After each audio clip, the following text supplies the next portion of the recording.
with USC having a really good season that has exceeded most people's and most pundits' expectations, I mean, USC is going to get a positive bounce from this season, and play, more and more players at a higher and higher level of talent are going to want to come here from fractured situations, such as like the obvious big transfer portal source for USC most likely is going to be Texas A&M, right? Because people are going to want to abandon Jimbo Fisher's sinking ship. A&M is going to be 3-6. Miami, maybe Miami, but I think Miami is deep pocketed in a way that I mean, not that Texas A&M isn't, but I think that Cristobal hasn't squandered goodwill the way Jimbo has, because Jimbo's been there for several years. But you know, like those are definitely some places. The thing I was about to mention with Texas A&M is that A&M's 3-6, and A&M still has to play LSU. So you think that game's probably a loss. So A&M's going to miss a bowl. And what's significant about that is it would be very SEC for like way overrated LSU to lose to way messy A&M. A&M is so bad right now. A&M. That would be a very SEC thing. No, it would. No, for a very overrated LSU team who got boat raced by Tennessee and who lost to Florida State in their hometown to lose to A&M. That's a very SEC thing to happen. It is, but let's just assume that for a moment that LSU does beat A&M, or at least just that A&M loses a 7th game. So the significance there is that A&M's freshmen, that #1 ranked recruiting class that Jimbo brought in, they don't get those 15 bowl practices in December. So like that is a gateway toward ushering them into the transfer portal more quickly. So like not only is A&M a fractured situation, but it's a fractured situation where you're not even going to have a bowl team with bowl practices to occupy young players in December. So again, that just obviously stands out as a place where Lincoln Riley can do a ton of damage in the coming transfer portal offseason. I like that.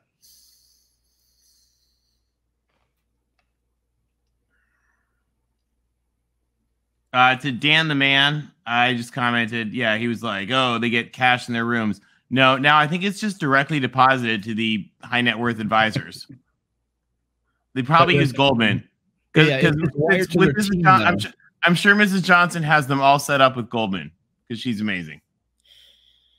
Hey, we got RTR Mooley Maine. Are you there? Oh, we're getting crowded, Tony. All right, we're getting a little crowded. Let me move RTR. RTR, message me when you get back. Let me move you out. Connor, anything else on the Beavs? You had a question for Matt, actually, I think. Did you have a question for Matt? Thoughts on just SoCal quarterbacks. Does it bother y'all to see Daniels and Young go? I mean, obviously you have Williams now, so maybe not as much. But is Jaden Daniels a good quarterback? What? You know what? Brian Kelly can coach. You know, this just in. I mean, you know, and I know that Notre Dame fans were loving life when Kelly lost to Florida State and got crushed by Tennessee. But, you know, after that Tennessee game, I mean, LSU and Jaden Daniels and Brian Kelly, they put their heads down. They got back to work. They didn't allow their season to unravel. And, you know, Brian Kelly, I mean, he took Notre Dame to a BCS national championship game, to a couple of college football playoffs. He also narrowly missed the playoff in 2015 with that late loss to Stanford. You know, almost got in that year as well. Like, he's really good. Like he knows how to coach, and so and he has a huge recruiting class coming in at LSU. So I mean, he has very quickly answered the question of, you know, can he compete against Saban? Can he compete against the other big boys in the SEC? Like it has not taken him very long. And so, you know, he has brought Jaden Daniels along. I mean, like, you can tell how different it is with Jaden Daniels compared to the early part of the season.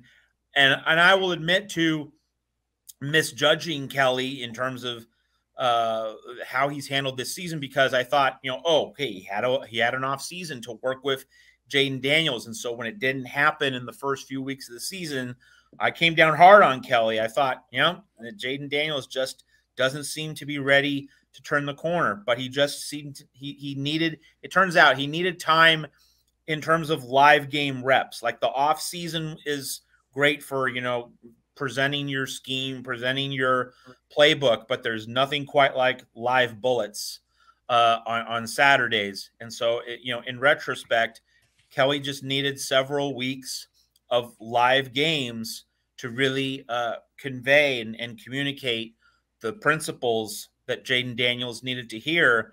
And it seems those principles have really begun to sink in. I mean, you're seeing, and the difference in Jaden Daniels compared to, what we saw at Arizona State, the decisions are coming so much more fluidly, right? Like, I watched a good chunk of that game before the USC game started, and just the crispness, the flow of Jaden Daniels' decisions against Alabama were much more fluid, much more rapid. He has a much more refined understanding of what to do and those decisions, which you have to make very quickly. You have to have like a pre-established understanding of what to expect when the defense has a certain alignment. He was so slow to make those decisions under Herm at Arizona State, and he was slow to make those decisions in the first month or so of this season. But now you're seeing that thought process. Now you're seeing that football IQ emerge, and that's Brian Kelly coaching him up. That is Brian Kelly, and also Mike Denbrock, who also deserves a lot of credit, the offensive coordinator. They have coached up Jaden Daniels and have clearly made him a better player. I mean, this is the difference that coaching makes, because watching Jaden Daniels at Arizona State, you could see that he had a ton of athleticism. You could see like the raw stuff, the raw material of someone who had a chance to be great, but you knew he wasn't being coached up well by Herm and his sinking ship in the desert. Brian Kelly, he knows what the heck he's doing, and he's really proving it on a nationwide scale this year. So him or Dart, who's going to make the SEC championship? Another SoCal quarterback.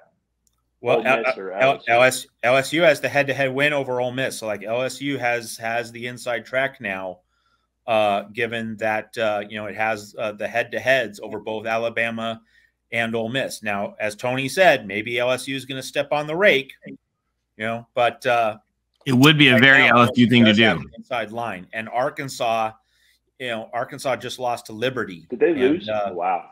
And, the Hogs – and KJ Jefferson doesn't look 100% healthy. Like, that's the biggest thing. So when LSU plays Arkansas, that might be really what decides it. Not so much the schemes, but just KJ Jefferson is not 100% physically. What is with the Arkansas scheduling, by the way? They played BYU midseason. They played Liberty midseason. What are they going to do? Wrap up with the KKK and then play the Taliban in Nuremberg to end the season? So stupid. Hey, what kind of schedule is this? And they don't have a perfect record against those teams either. So I know. And then they're going to be like, we're going to talk to the Chinese about handling the Uyghurs, so we know how to handle our away visitors. Like, Arkansas, fix your scheduling. Get some real teams in there. Okay, sorry. Off my soapbox. Y'all have played Oregon State and Cal now. We play Cal next week. Jake Plummer, I did it again. Jack Plummer beat us last year when he was the quarterback at Purdue. Should the Beavers be worried? The Beavers should be worried because they don't have a quarterback. Yeah, who is the Oregon State quarterback now? I don't know who it is. Ben Gulbranson. It's probably going to be Chance. I think we're going back to Chance, honestly. No one's going to get it this week? Okay. But even healthy, then, USC fans, were happy to scoop up those 4 interceptions. Well, here's the thing that I told. And I just, I was mentioning this earlier about the transfer portal, If Oregon State had been able to get, a rock star transfer quarterback, my goodness, the Beavers would be right there at the top of the Pac-12, because they have the other pieces. Like, they have the offensive line, they have the running game, they have the defense. Trent Bray has been a great defensive coordinator this year. When you hold Michael Penix in Washington to 24 points in Seattle, you're doing something right. You're doing something very right.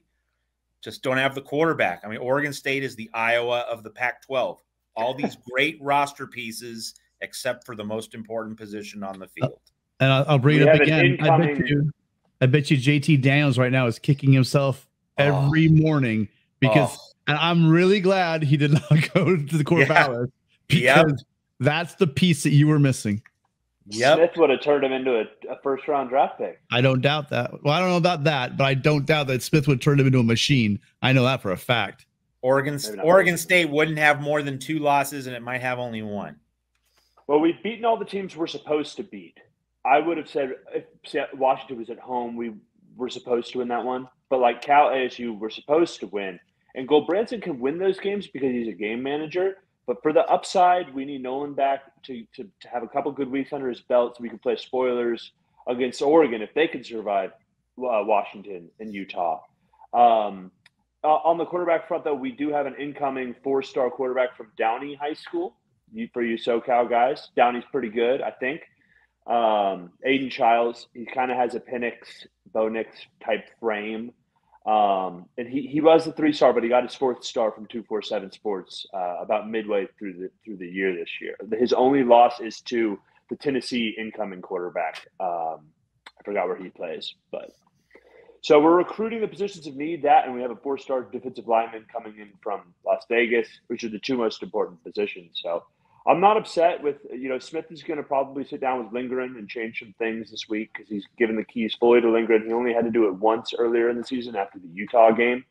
He sat down with him. He even said in the press conference, like, yeah, we're going to have to change some things. So when he did that, he put Fenwick 3rd in the depth chart. So I have no doubt we'll fix it and hopefully be ranked again for the Oregon game.